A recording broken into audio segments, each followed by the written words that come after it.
ओम शांति। आज 3 जनवरी 2026 आज की साकार मुरली के अनमोल मधुर महावाक्य सुनेंगे। मीठे मीठे बाबा के मीठे बच्चे, कदम कदम पर श्रीमत पर चलते रहो। यह ब्रह्मा की मत है या शिव बाबा की, इसमें मूंझो नहीं।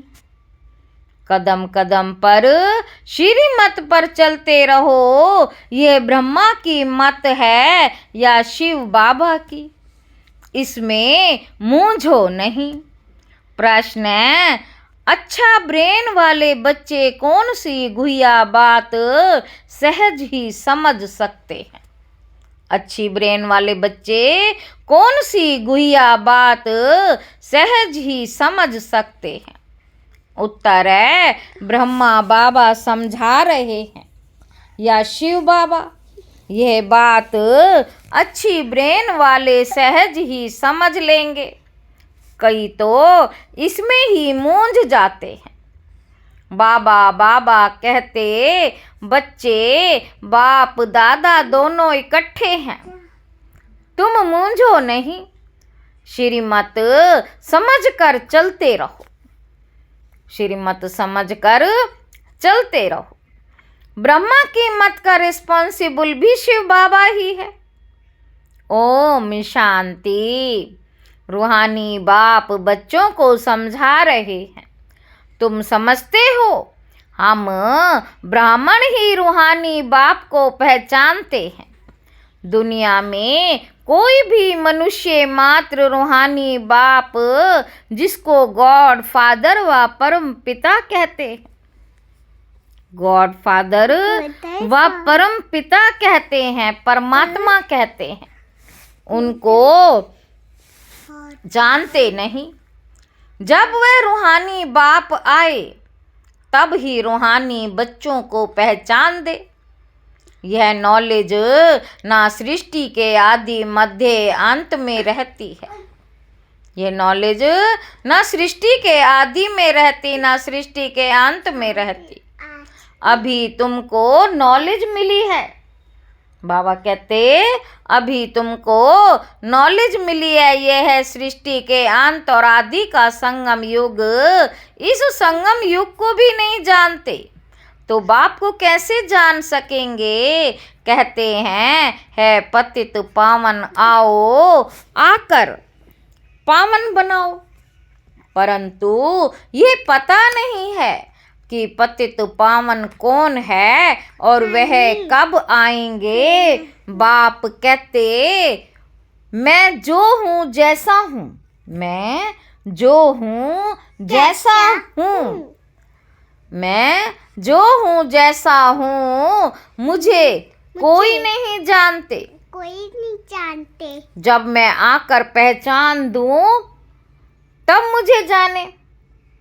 मैं अपना और सृष्टि के आदि मध्य अंत का परिचय संगम युग पर एक ही बार आकर देता हूँ, कल्प बाद फिर से आता हूँ, तुमको समझाता हूँ। तुमको जो समझाता हूँ वह फिर प्राय लोप हो जाता है। सतयुग से लेकर कलयुग अंत तक कोई भी मनुष्य मात्र मुझ परम पिता परमात्मा को नहीं जानता। सतयुग से लेकर कलयुग अंत तक कोई भी मनुष्य मात्र मुझ परम पिता परमात्मा को नहीं जानते, ना ब्रह्मा विष्णु शंकर को जानते। मुझे मनुष्य ही पुकारते हैं, ब्रह्मा विष्णु शंकर थोड़े ही पुकारते हैं। मनुष्य दुखी होते हैं तब पुकारते हैं। सूक्ष्म वतन की तो बात ही नहीं, सूक्ष्म वतन की तो बात ही नहीं। रूहानी बाप आकर अपने रूहानी बच्चों अर्थात रूहों को बैठ समझाते हैं। अच्छा, रूहानी बाप का नाम क्या है? बाबा जिसको कहा जाता है जरूर कुछ नाम होना चाहिए, बरोबर नाम एक ही गाते हैं, शिव। यह नामी ग्रामी है, परंतु मनुष्यों ने अनेक नाम रखे हैं। भक्ति मार्ग में अपनी ही बुद्धि से ये लिंग रूप बना दिया है। नाम फिर भी शिव है। बाप कहते हैं मैं एक बार आता हूँ, आकर मुक्ति जीवन मुक्ति का वर्षा देता हूँ। मनुष्य भल नाम लेते हैं मुक्ति धाम निर्वाण धाम, परंतु जानते कुछ नहीं है। ना बाप को जानते हैं ना देवताओं को। ये किसी को भी पता नहीं बाप भारत में आकर कैसे राजधानी स्थापन करते हैं। बाबा कहते शास्त्रों में ऐसी कोई बात ही नहीं है। परम पिता परमात्मा कैसे आकर आदि सनातन देवी देवता धर्म की स्थापना करते हैं। ऐसे नहीं, सतयुग में देवताओं को ज्ञान था जो गुम हो गया। सतयुग में देवताओं को जो ज्ञान था गुम हो गया। नहीं, अगर देवताओं में भी ये ज्ञान होता तो चलता आता। इस्लामी बोधि आदि जो हैं उन्हों का ज्ञान चलता आता है। सब जानते हैं ये ज्ञान प्राय लोप हो जाता है। मैं जब आता हूँ तो जो आत्माएं पतित बन राज्य गंवा बैठी हैं, मैं आता हूँ जब, तो जो आत्माएं पतित बन राज्य गंवा बैठी हैं उन्हों आकर फिर पावन बनाता हूँ। भारत में राज्य था फिर गंवाया कैसे, वह भी किसी को पता नहीं। इसलिए बाप कहते बच्चों की कितनी तुच्छ बुद्धि बन गई है। मैं बच्चों को ये ज्ञान दे प्रारब्ध देता हूँ, फिर सभी भूल जाते हैं कैसे बाप आया, कैसे बच्चों को शिक्षाएं दी, वह सब भूल जाते हैं। ये भी ड्रामा में नोंद है। बच्चों को विचार सागर मंथन करने की बड़ी बुद्धि चाहिए। बाप कहते हैं ये जो शास्त्र आदि तुम पढ़ते आए हो ये सतयुग त्रेता में नहीं पढ़ते थे। जो ये शास्त्र पढ़ते आए हो ये सतयुग त्रेता में नहीं पढ़ते थे, वहाँ थे ही नहीं। तुम यह नॉलेज भूल जाते हो। फिर गीता आदि शास्त्र कहाँ से आया? जिन्होंने गीता सुनकर ये पद पाया है वह नहीं जानते, तो और फिर कैसे जान सकते? देवताएं भी जान नहीं सकते हम मनुष्य से देवता कैसे बने। वह पुरुषार्थ का पाठ ही शब्द, वह पुरुषार्थ का पाठ ही बंद हो गया। तुम्हारी प्रारब्ध शुरू हो गई, वहाँ ये नॉलेज हो कैसे सकती? बाप समझाते हैं ये नॉलेज तुमको फिर से मिल रही है। कल्प पहले मिसल तुमको राजयोग सिखलाए प्रारब्ध दी जाती है, फिर वहाँ तो दुर्गति है नहीं, तो ज्ञान की बात भी नहीं उठ सकती। ज्ञान है ही सद्गति पाने के लिए, ज्ञान है ही सद्गति पाने के लिए। वह देने वाला एक बाप है। सद्गति और दुर्गति का अक्षर यहाँ से निकलता है। सद्गति को भारतवासी ही पाते हैं, समझते हैं हेवनली गॉड फादर ने हेवन रचा था। कब रचा ये कुछ भी पता नहीं। शास्त्रों में लिखा है, शास्त्रों में लाखों वर्ष लिख दिया है। बाप कहते बच्चों तुमको फिर से नॉलेज देता हूँ, फिर ये नॉलेज खलास हो जाती तो भक्ति शुरू होती है। आधा कल्प है ज्ञान, आधा कल्प है भक्ति। आधा कल्प है ज्ञान, आधा कल्प है भक्ति। ये भी कोई नहीं जानते। सतयुग की आयु ही लाखों वर्ष दे दी है तो मालूम कैसे पड़े 5000 वर्ष की बात भी भूल गए, तो लाखों वर्ष की बात कैसे जान सके? कुछ भी समझते नहीं। बाप कितना सहज समझाते हैं। कल्प की आयु 5000 वर्ष है, युग ही 4 हैं, चारों का इक्वल टाइम 1250 वर्ष है। ब्राह्मणों का ये मिड ग्रेड युग है, बहुत छोटा है उन 4 युगों से। तो बाप भिन्न भिन्न रीति से नई नई पॉइंट्स सहज रीति बच्चों को समझाते रहते हैं। धारणा तुमको करनी है, मेहनत तुमको करनी है। ड्रामा अनुसार जो समझाता आया हूँ, ड्रामा अनुसार जो मैं तुमको समझाता आया हूँ वे पाठ चला आता है। जो बताने का था वही आज बता रहा हूँ। इमर्ज होता रहता है, तुम सुनते जाते हो। तुमको ही धारण करना और कराना है।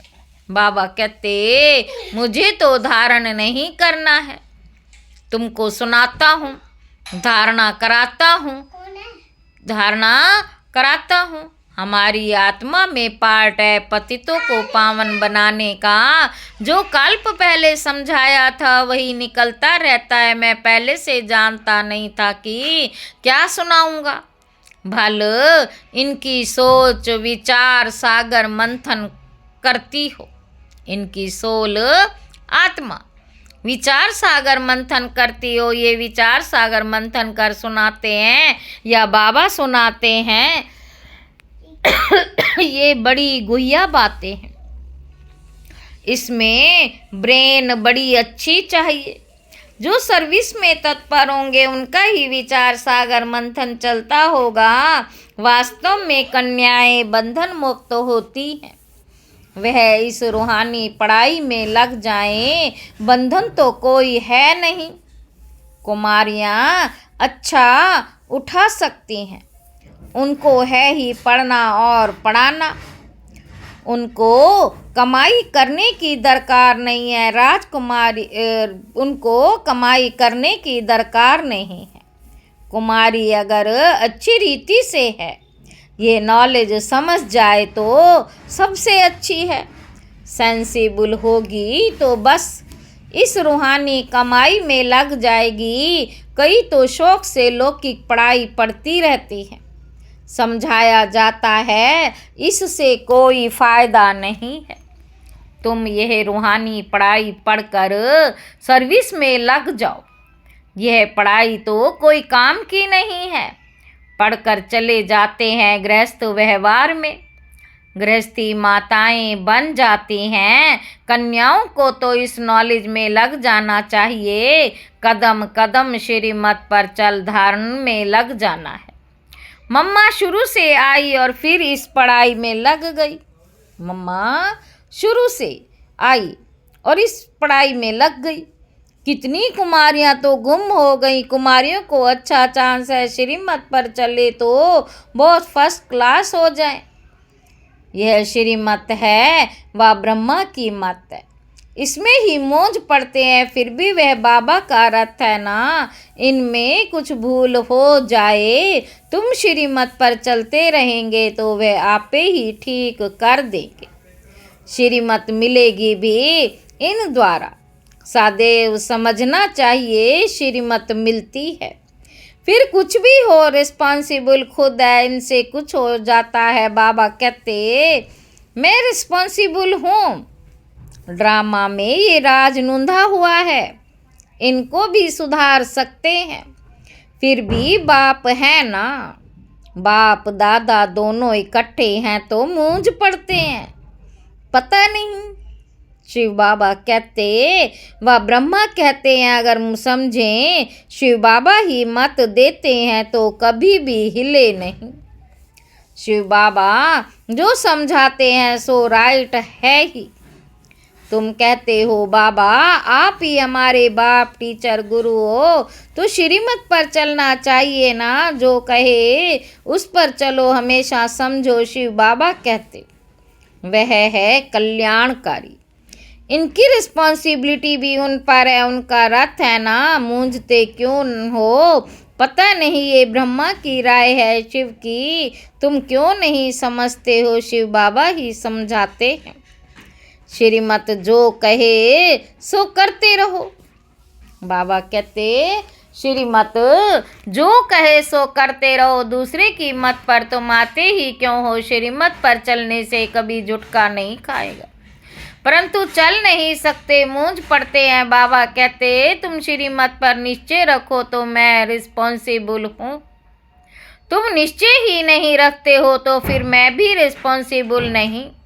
हमेशा समझो, श्रीमत पर चलना ही है। वे जो कहे, चाहे प्यार करो चाहे मारो, ये उनके लिए गायन है।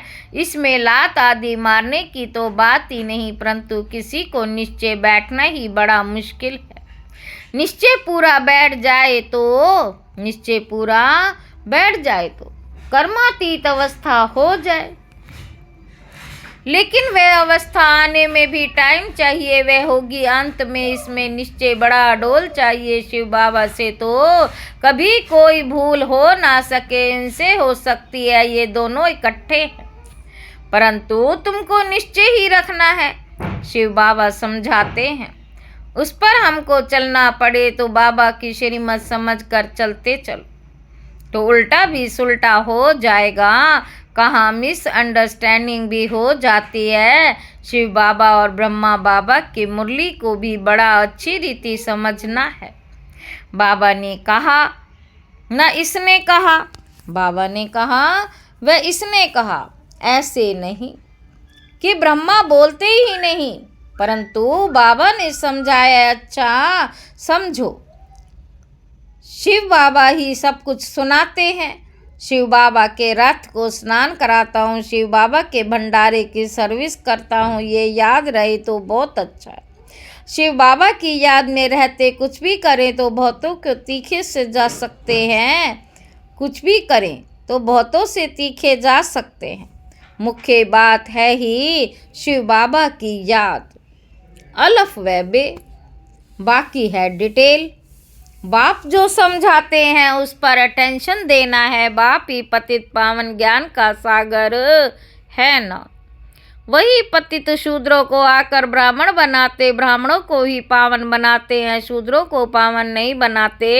ये सब बातें कोई भागवत आदि में नहीं है।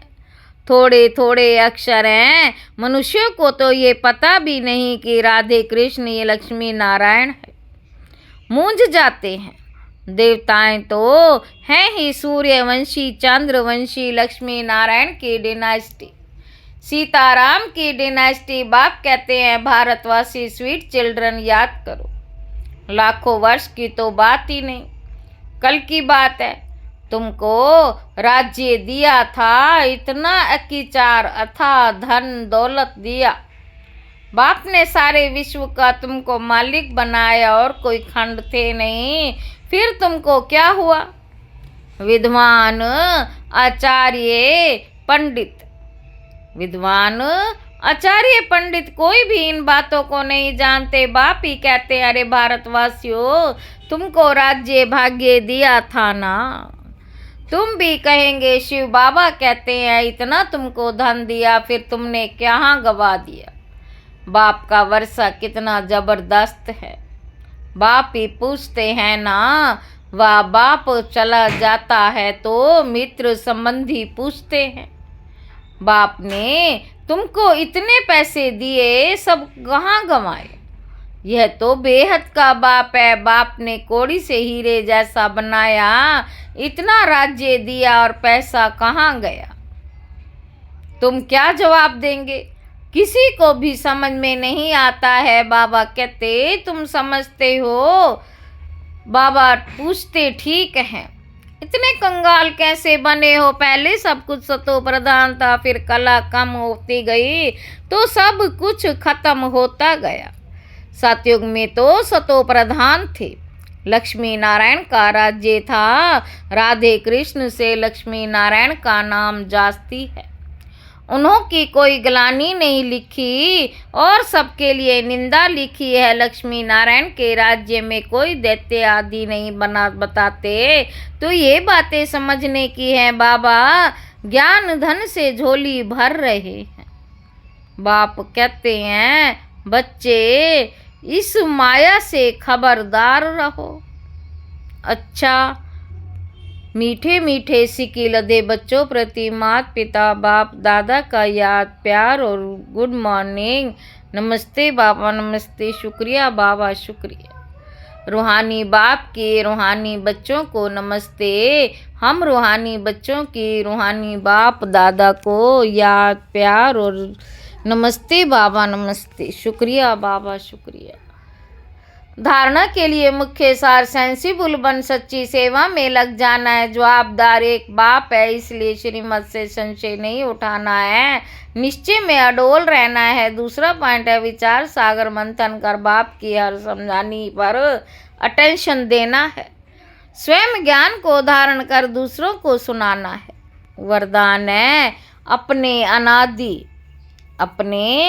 अनादि आदि रियल रूप को रियलाइज करने वाले संपूर्ण पवित्र भव। आत्मा के अनादि और आदि दोनों काल का ओरिजिनल स्वरूप पवित्र है। अपवित्रता आर्टिफिशियल शूद्रों की देन है। शूद्रों की चीज ब्राह्मण यूज नहीं कर सकते, इसलिए सिर्फ ये संकल्प करो कि अनादि आदि रियल रूप में मैं पवित्र आत्मा हूँ। किसी को भी देखो तो उसके रियल रूप को देखो। मैं पवित्र आत्मा हूँ। रियल को रियलाइज करो तो संपूर्ण पवित्र बन फर्स्ट क्लास वायर कंडीशन के टिकट के अधिकारी बन जाएंगे। अच्छा, ओम शांति। स्लोगन है परमात्म दुआओं से अपनी झोली भरपूर करो तो माया समीप नहीं आ सकती। अव्यक्त इशारे। इस अव्यक्ति मास में बंधन मुक्त रहे जीवन मुक्त स्थिति का अनुभव करो। मेजॉरिटी बच्चों ने अभी लोहे की जंजीरें तो काट ली हैं, लेकिन बहुत महीन और रॉयल धागे अभी भी बंधे हुए हैं। कोई पर्सनैलिटी फील करने वाले हैं, कई तो पर्सनैलिटी फील करने वाले हैं। स्वयं में अच्छाइयाँ हैं या नहीं, लेकिन महसूस ऐसी होती कि अभी तुम महसूस ऐसी होती कि अभी हम बहुत अच्छे हैं, हम बहुत आगे बढ़ रहे हैं। ये जीवन बंध के धागे मेजॉरिटी में हैं। बाप दादा अब इन धामों में भी घूमते, बाप दादा अब इन धागों से भी मुक्त जीवन मुक्त देखना चाहते हैं। अच्छा, ओम शांति।